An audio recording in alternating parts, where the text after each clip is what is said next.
আজ কেন্দ্রীয় বাজেট সংসদে বাজেট পেশ করবেন কেন্দ্রীয় অর্থমন্ত্রী নির্মলা সীতারামন। সরকারি খরচে হ্রাসে রাজস্ব বাড়ানোর পথে সম্ভবত হাঁটতে চলেছেন অর্থমন্ত্রী, মত আর্থিক বিশেষজ্ঞদের। তবে তার আগেই হতাশ করেছে আর্থিক সমীক্ষা। সমীক্ষায় জানানো হয়েছে যে 2025-26 অর্থবর্ষে প্রত্যাশিত জিডিপি বৃদ্ধি 6.3 থেকে 6.8% মাঝে থাকবে, যার অর্থ আসন্ন আর্থিক বর্ষে আর্থিক বৃদ্ধি সামান্য স্লথ হবে। দুর্বল বৈশ্বিক চাহিদার কারণে প্রস্তুতকরণ ক্ষেত্র চাপের সম্মুখীন হবে বলে জানানো হয়েছে সমীক্ষায়। ব্যক্তিগত উপভোগ একই থাকবে বলে আশা করা হয়েছে। আজ কেন্দ্রীয় বাজেট সরকারি খরচের হ্রাস কোন পথে, আর্থিক সমীক্ষা পেশ অর্থমন্ত্রী নির্মলা সীতারামনের। প্রত্যাশিত জিডিপি বৃদ্ধি 6.3 থেকে 6.8%। আগামী অর্থবর্ষে আর্থিক বৃদ্ধিতে গতির আশা কম।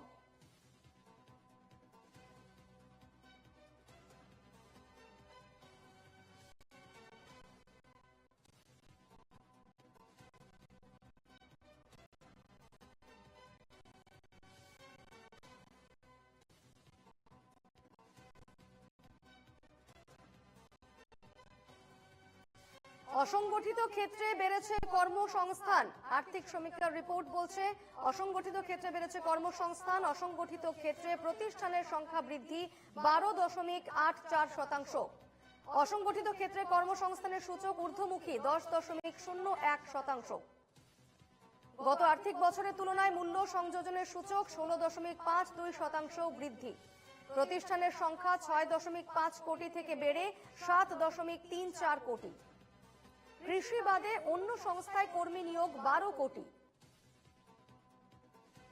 2022-23 আর্থিক বছরে এই সংখ্যা ছিল 10 কোটি। মহিলা কর্মীর অনুপাত 25.63% থেকে হয়েছে 28.12%।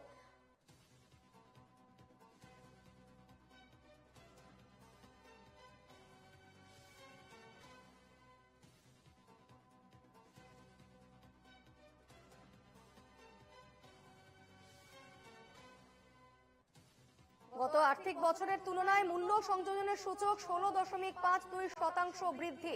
প্রতিষ্ঠানের সংখ্যা 6.5 কোটি থেকে বেড়ে হয়েছে 7.34 কোটি।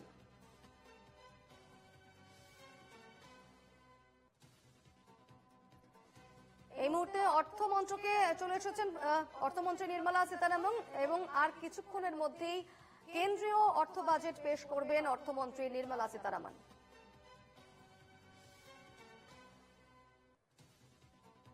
তবে আগামী অর্থবর্ষে আর্থিক বৃদ্ধিতে গতির আশা কম বলছেন অর্থমন্ত্রী।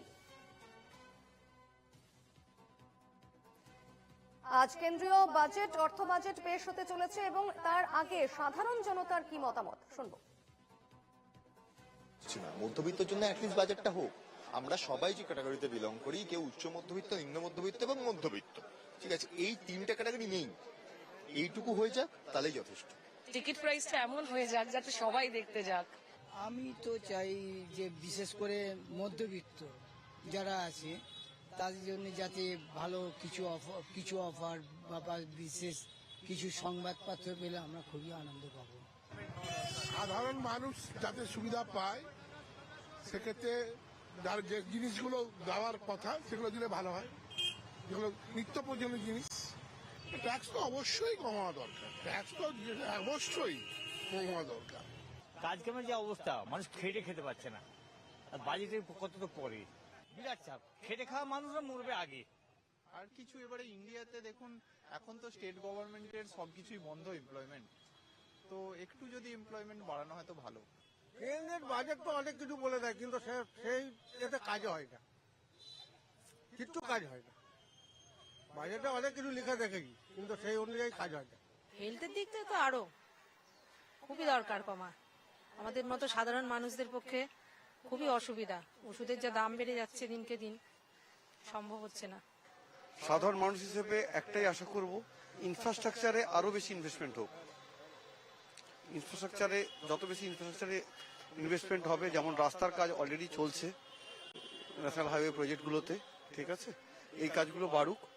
আর সবসময় চাইবো ওষুধের যেগুলো ওষুধ এবং নিত্য প্রয়োজনীয় যে দ্রব্য আছে সেগুলো যেন হচ্ছে দাম কমে। बड़ा बड़ा कॉलेज सब में क्या होता है कि इतना महंगा हो गया कि गरीब लड़का लोग पढ़ नहीं पाता है ठीक से। उन लोगों के लिए अच्छे अच्छे कॉलेज में चांस नहीं मिल पाता है, पैसे का अभाव में नहीं उसको मिल पाता है, इसलिए वो जरूरी है उसको उसमें घटना चाहिए। हेल्थ में क्या है कि इतना महंगा महंगा दवाई है, बड़े बड़ा बीमारी समय गरीब लोग का ठीक से इलाज नहीं हो पाता है। हॉस्पिटल में इतना ज्यादा फीस हो गया, इतना ज्यादा मैंने चार्ज हो गया है कि ठीक से उसका इलाज नहीं हो पाता है। लोग गरीब लोग कहाँ जा पाते हैं, मर जाता है बच्चा लोग। দাম দেখুন দিন দিন বাড়বেই, ঠিক আছে, ওটা কোনো ব্যাপার নয়। বাকি এমন কিছু যোজনা আনা দরকার যাতে কি মানে আমরা আরো ইজিলি মানে এজ অফ ডুইং বিজনেসটা আরো ইজি করা দরকার আমার হিসাবে, যাতে মানে লোকেরা আরো বেশি বিজনেস করতে পারে। এক্সপেক্ট তো মানে মিডল, যেহেতু আমরা মিডল ক্লাস ফ্যামিলি থেকে বিলং করি, তো সেক্ষেত্রে অবশ্যই বাজেটের দিক থেকে একটু কম হলে ভালো হয়। সেটা হেলথ সেক্টর হোক বা যে কোনো সেক্টরই হোক না কেন, শিক্ষা কেন্দ্র, হ্যাঁ, এডুকেশন অ্যান্ড